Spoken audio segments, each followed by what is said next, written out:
விசுவவாச ஆண்டு துலாம் ராசிக்காரர்களுக்கு கலவையான பலன்கள் தரக்கூடும். குரு பகவான் ஏப்ரல் 2025 முதல் ஏப்ரல் 2026 வரை 8வது இடத்தில் இருப்பதால் சில சிரமங்களை சந்திக்க வேண்டி இருக்கலாம். ஆனாலும் புதன் மற்றும் சுக்கிர பகவான் துலாம் ராசிக்கு ஆதரவாக இருப்பதால் குடும்பத்திலும் பணத்திலும் முன்னேற்றம் காணலாம்.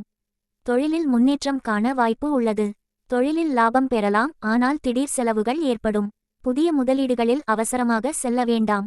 மே, ஜூலை, நவம்பர், ஜனவரி மாதங்களில் லாபம் அதிகரிக்கும். வருமானம் அதிகரிக்கும், ஆனால் செலவுகளும் கூடும். வீடு, நிலம், வாகனம் போன்ற முதலீடுகள் செய்ய நினைப்பீர்கள்.